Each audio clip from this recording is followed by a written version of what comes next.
Hey, hello everyone. Good morning, good evening. Today we are going to see about the Azure SQL 8 grep.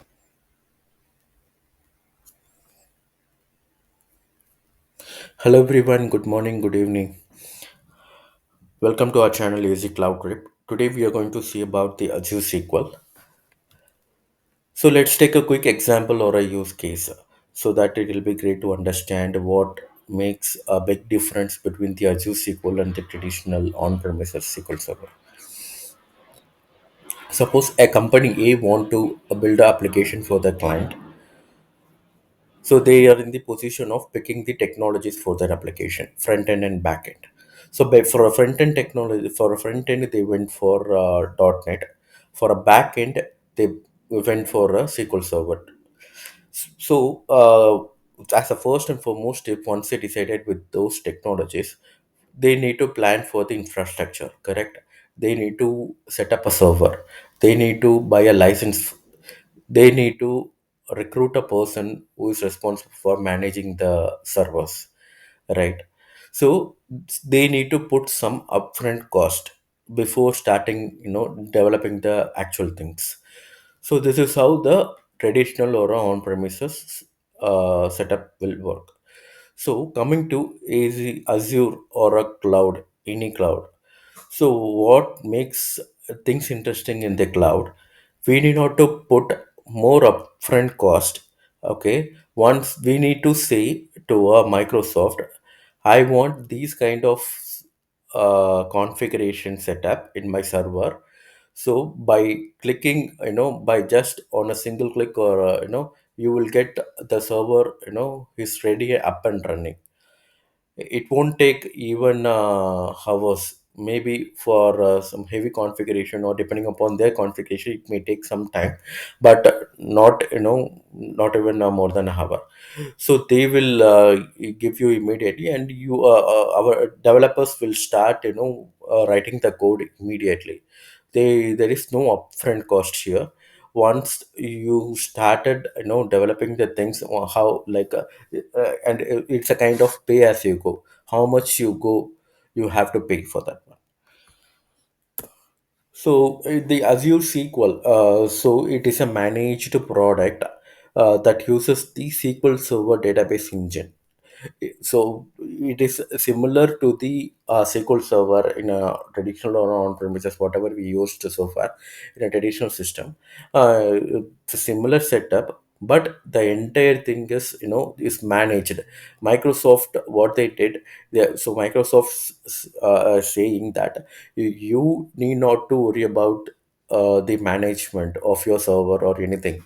So we will take care of that management part or administration part. So you will take care of only the development part. So by having this setup, think about like so how much productivity we can achieve in this setup. It's like they will take care of every administrative task like patching. They will take care of backup. They will take care of updating your things. Everything they will take care. Our job is to our job is to fully focus on creating a business value. So we need to focus on that only. So there are the few categories they are providing under the Azure SQL.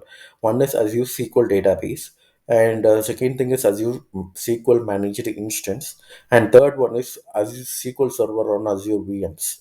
So first two are a PaaS service, and third one is IaaS service. So basically, it depends upon the requirement, right, for a company. Some people don't want to manage, or don't want to manage their server by the Microsoft. They want to manage their server. So maybe it's depend. It's due to data security or data risk. They want to manage their server. So for that kind of setup, we can able to still go in a cloud by procure the Azure VMs, and we can install our own application, own things in that VMs. The Azure, so we need to manage everything. So we will be procuring only the Azure VM, and we will be installing our application. So we will be managing the server. So So most of the case people go for Azure SQL Manager instance, which is a PaaS service. Is best suitable for whoever is looking for to lift and shift from a traditional into a cloud. So this is a perfect choice for them. So whatever features we are having, in the traditional system, the whole features will be available in a cloud here also. So nothing makes a difference. So you will get some extra feature also, like if you have a traditional system with the license, you can reuse that license while you are procuring this Azure SQL Manager instance service, so you will get some amount of discount also. So let's talk about the one by one. So first, Azure SQL database. It's a managed database as a service. So we will call Azure SQL database as a managed database as a service. So we are going to get only one database. So with some configuration, okay, we are not procuring all the instance or anything. We are going to procure, or we are going to have only one database, creating only one database.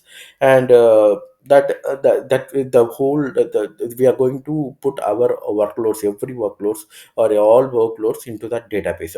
So it depends, it is suitable for the small projects even, okay. But if it is a new to the cloud, or if anyone is new to the cloud, they want to start freshly from the cloud, Azure SQL database is the best choice. And it is more suitable for uh,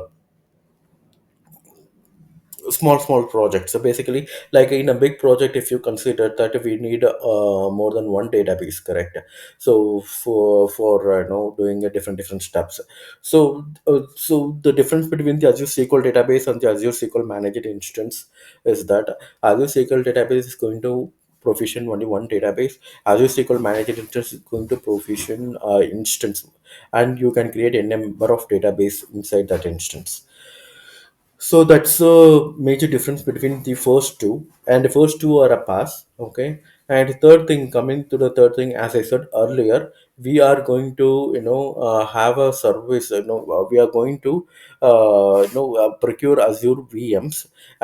So they are going to Microsoft is going to provide one dedicated Azure VM for us, and we are going to install our own application, and we are responsible for managing the server. So basically, if you see the SQL Server on Azure VMs, it's operating level access. Basically, we need to maintain each and everything. So coming to the Azure SQL Manager instance, Azure is managing and Azure is taking care of all administration tasks. But for a SQL database also, they are going to take care of the administration task. We need to focus on creating a business values. So main advantage of using this Azure SQL services is one is availability. They are providing 99.99% availability at all the time. And management, as I said, management, management came easier, right? So they are going to take care of the administration task. And third one is intelligence. So compared to the traditional system, we had to have a few other features in cloud SQL. So like intelligent query store, they will have some more feature, like it's a kind of add-on. Yes. So if you see this diagram, it is very clear that. So let me. Okay. Like if you see that this axis, like it's higher cost, the lowest is higher. So if you see the starting from the higher cost, it goes up to lower cost. And if you see it's starting from the higher administration, goes to lower administration. First, we will take this area, like it is a physical SQL server machine. Okay, we are going to take care of all administration task, as I said, is a SQL server on Azure VM. So the cost wise, if you see here, this is a one who is going to have a higher administration thing, and also it is going to have a higher cost, higher administration. And if you come here, it's like SQL server on Azure VMs. So it is a traditional system. It is a SQL server on Azure VMs. Okay. So if you see here, like it is compared to this one, this will have a little lower cost and little administration. If you see here, this is an infrastructure as a service, what I'm talking about. SQL Server on Azure VMs. This compared to this physical and virtual, like this is going to have a little bit low cost and low administration task. And compared to this one platform as a service, so this will have, compare having much more lower cost compared to IaaS, and much more administration task as much compared to IaaS. And last but not the least, like is software as a service, only the Azure SQL database. Okay, sorry, uh, Azure SQL database, Azure manages a PaaS service. The software as a service is the highest one. So we are going to utilize only the software. Basically, it is having no at most no cost on administration, and no cost on, lower administration, and lower cost basically compared to pass. So this pass, you need not to worry about this pass. So like a pass is enough. Like a SQL, for a SQL, the scope is pass.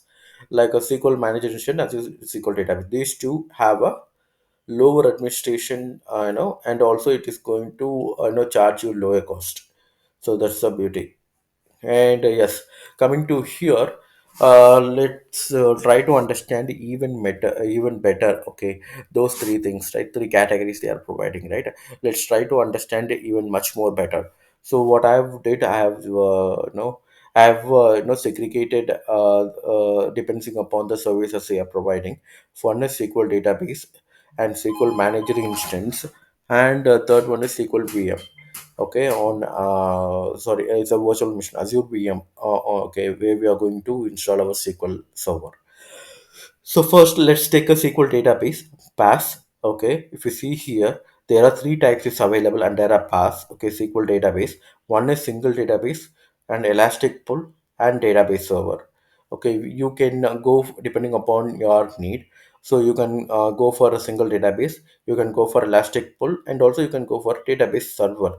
You can create a server basically. This is nothing but you are creating a server, like it is going to hold the database. Okay, so let's go one by one. Single database. Let's try to understand even better on a single database. Okay, so before going to a single database, we need to understand a few other terminologies. Like one is data first, which is database boundary. We need to understand that what is database boundary. The terminology database boundary. Okay, basically the database boundary is nothing but, suppose you have one database. Okay, under so what and all things you have in your database? You have a table, you have a views, you have a function, you have a store procedures, you have a database users, right? So these all things you will have inside in your database. Okay, suppose if inside whatever the things, whatever objects, SQL objects inside, sitting inside that database, doesn't depends upon the other thing, like outside the database. It is not depending upon the things which relies outside the database. Then the database boundary is, is within the database. We will call the database boundary is within the database. Okay, if suppose any of the object, okay, inside the database relies outside the database. Okay, if it is relates outside the database, maybe if it is relates to the instance, okay, of a server, maybe it relates to other database, maybe it relates to the instance details. Okay, then we will call database boundary, like it's outside the database. Okay, like there is a quite little difference only. Okay, if everything is happening inside the database, okay, that database is not depends upon anything, then we will call within boundary. If any of the things inside the database relates outside the database, or means it is outside the boundary. Okay, this are so one is inside, one is outside. Okay, so I think you're getting. Okay, I think you're getting right. So one is inside, we will call, and next thing is outside. Okay, so first, yeah, okay, we understood what is database boundary. Okay, so after we understood the database boundary, we need to understand what is contained, non-contained, uncontained, and partially contained database models. Okay, first, suppose we will start with the contained. Okay, suppose everything relies inside the database. Okay, so as I said, uh, so everything is happening, nothing is depends upon the outside database, then we will call it is a contained database. Okay, if suppose any of the object is relies outside the database, then we will call that as a, like a uncontained database. Okay, and we also call that situation a partially contained database. Okay, these two was very much, little bit similar, but don't get confused, there is little difference. Okay, but first one is contained. Okay, contained is nothing but everything is happening inside a database. Uncontained is nothing but and it relies entirely outside the database. Okay, partially contained is nothing but it's relies inside the database, and also it's some of the things it relates outside the database. Okay, depends upon outside the database. So that situation we will call a partially contained. And non-contained is nothing but there is no DB boundary. DB boundary is equal to none. Okay, so that's we call as a non-contained database. Okay, so based on this contained, non-contained, uncontained, and partially contained databases, we are grouping into a grouping and come up with some naming convention. Okay, so contained we will call as database model. Everything is happening inside the database, nothing is relies on outside the database, that we call as the database model. If suppose these other all categories are coming under the management model. Okay, if suppose any of the things which relies inside the database depends upon the outside the database, then we will call it a management model. Okay, so yeah, we understood all these terminologies, correct? So for example, if you want an example, suppose sys dot tables. If you see, sys dot tables will bring all the tables information inside the database, correct? That is we called as a container. Suppose if you see here sys.endpoints or else sys.servers principle, if you query this kind of things, it will go at an instance level and fetch the information. So that is called uncontained or a partially contained databases. Okay, so single database comes under the contained database. Okay, single database is always comes under the contained database. It is a only one database. Everything will sits inside the one database. Okay, it doesn't depends upon the instance, but it required one server. Okay, anyway it required one server to be created. Okay, but it doesn't rely any information on the, it doesn't relies to that server or instance for any information. That's a concept of a single database. So single database can have, we can create a single database in two tiers. One is, the vcore and vcore model and TTO model. Okay, we can purchase in these two models. So I will explain you clearly while while I'm showing in a practical way. Okay, so what is vcore, what is TTU, I will explain you everything. Today we will just focus on a single database. Okay, in the upcoming classes we will focus on a SQL manager instance and SQL virtual machines. Okay, so single, I hope single database is clear, right? So coming to the next item, elastic pool. Elastic pool is nothing but, so the main difference between the single database and the elastic pool is, for a single database, if suppose right, like like that for if I'm writing any query. Okay, so like if I want to bring any information from the table. Okay, so I need to write a query, SQL query, right? Once I written a SQL query and hitting and execute, behind the scene what will happen, it will it has to bring the information, correct? For this task it requires some CPUs, right?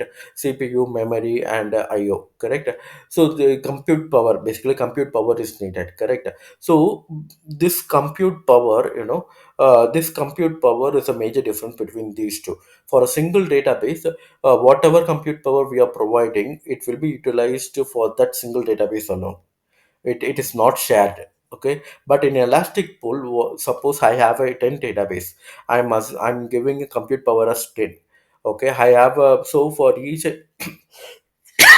sorry, so depending upon the demand. Okay, so the compute power will be allocated to the 10 databases. Suppose in the 10 databases, one database, the most frequently database, will take the high compute power. The remaining database will take low compute power, but it will keep on switching the things depending upon the demand. Okay, so that's the beauty of a elastic pool. It will share whoever is having, whoever is needing the compute power, it will go and allocate to them. Okay, that's the beauty of the elastic pool. Second, third thing is database server. Database server is nothing but an, like I said, similar, the similar way, like it's a server. They said basically we will call the contained, container for all databases. So just a server. That's it. It is holding all the databases. Okay, nothing special about this database server. Anyway, like if you're creating a database, and of course you need to create a server. So inside SQL Server, only database can be created, correct? So even if we go for single database or elastic pool, whatever it may be, you need to create a server, right? But inside a server, what we are doing makes a difference here. You can go ahead and create a single database. You can go ahead and create a multiple databases, and you call as elastic pool. Okay, you so that's a thing. So now what we will do, so I'll go for a portal and I'll show you this SQL database, this pattern. So coming classes, I'll be showing each and everything. Don't worry about that. Okay, I will be again. I'm going portal.su.com.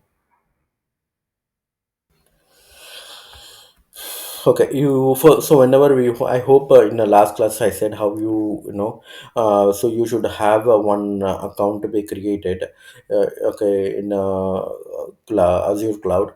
So they will give you some, free, credits, 200 credits, right? So they will give you these credits, and you'll be utilizing for your practice. Okay. So whenever you log into the, just type Azure SQL, go to the Azure SQL. Okay, and you can click create. Okay, yes, if you see here what I have explained you, there are three categories. One is SQL database, another one is SQL manager instance, and a third one is SQL virtual machine. So if I expand this, they are showing the three types: single database, elastic pool, and database server. Okay, as I explained, single database, elastic pool, database server. If you go to the manager instance, there are two types. Okay, I don't want to discuss the manager instance VM as of now. We will go and create a single database first. We will go one by one, and you can also show the you can also see the details, okay, before creating it. And if you see here, it will explain you clearly. Single database is suitable for serverless compute and for easy management, and for high up to 100 TB it will support. For elastic pool, resource sharing, I said, right? For a database server, I hope yes, database server is needed, right? Okay, what I'll do, I'll click on create. I'm going to create a single database. Okay, remember. So what I'll do, see, the B2 is right here. So you can get the cost depending upon the configuration. Okay, so suppose, see, the by default it is showing. Okay, there are three things to be, like, very important here. One is cost per week, or okay, as by default, I'll tell you this purchasing model. Okay, then we will come to this one. It will be, easy for you once you understand what is week, or what is TTU, everything. So as I said, subscription, we need to choose a subscription, and you need to choose a resource group. This is common for whenever you are creating any service. This is very much, you need to select these two things. Database, so this is a unique, you need to give the unique database name. I'll create easy cloud trip. So you need to select a server. Basically, if you don't have any server, it will ask you to select a server. What I'll do, I'll click on create. I'm going to create a server, cloud trip. Okay, and location, as I said, location is very important while you're creating any services. It's you should be very careful, because like a latency and the speed of the data center, right? So where your data relies is very important. If your customer relies in the different region, you are creating a different region, that doesn't make sense, right? And authentication method, I'll by default, you can go for these authentication method, like by default AD will be picked, and both use both SQL and AD. You can choose this option also. As of now, I'll be choosing SQL authentication. I will admin 1234. I'll give password.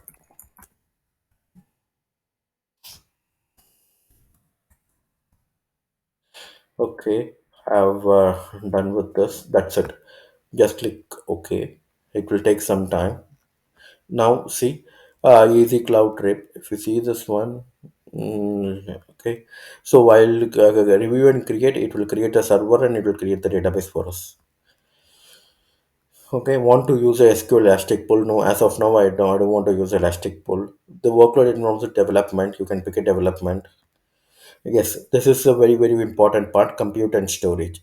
This is where you need to configure. You are saying to the Microsoft, I need this configuration. Okay, so you can click configure database. So this is most interesting part. Okay, just focus on that. Just bear with me. So first, service tier. Okay, there are two service tier. Two model is available. One we call as a vCore based purchasing model. Another one is DTQ based purchasing model. So vCore based purchasing model. The key difference between these two model is, if you want to choose. Okay, so I'll go back to this PPT. I will show you.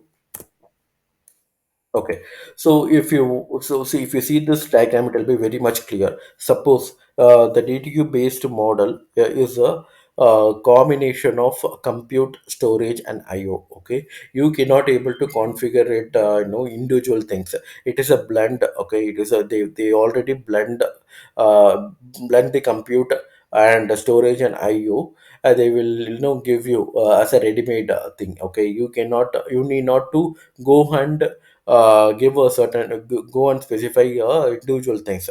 If you want to specify the individual things depending upon the workload, then of course you can go for a vcode model. So you can decide your how many vcodes you need. You can decide how much GB of storage is required. You can mention the IO resources. If you want to, that's a major key difference. If you want to specify in individually for compute, storage, and IO, then you can go for vcode. If you don't want to specify as an individual thing, you want to have a ready-made thing, you can. If you want to use a ready-made thing which is suitable for your workload, then of course you can go for a DTU model. So that's the way. If you see here the compute and storage, if you see here, they already blended it, so it will go in a straight line. Okay, so if you see your vCore model, independent scalability, where you can decide your compute, where you can individually decide your storage. You individual things can be done here. That's a major difference. Okay, as of now, I will choose the general purpose vCore. So there are two compute tiers available here. One is proficient, one is serverless. If you go for a proficient, what it will do, so how much vcore you configured, why how much vcore you have given, for that vcore it automatically gets, you will automatically get billed even if you are using or not. But serverless is just an opposite. Even if you procure for 100 vcores, but you are not using only one vcore, for that only you are going to get a bill. Okay, that's a major difference between the serverless and vcore. Always is best to go for a serverless. So whatever you used, you will get a bill.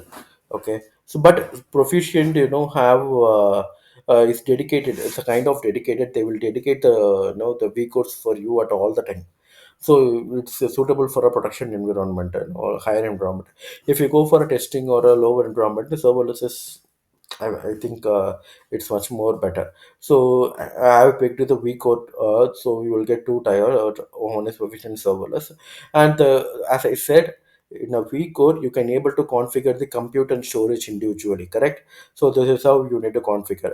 You can go and configure. You can pick depending upon your workload.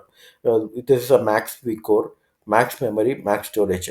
So if you see here, this series contain the 80 vCores 240 GB and 4 TB. right? And total compute cost, you know, V code per second, this V code per second, they will be charging this thing.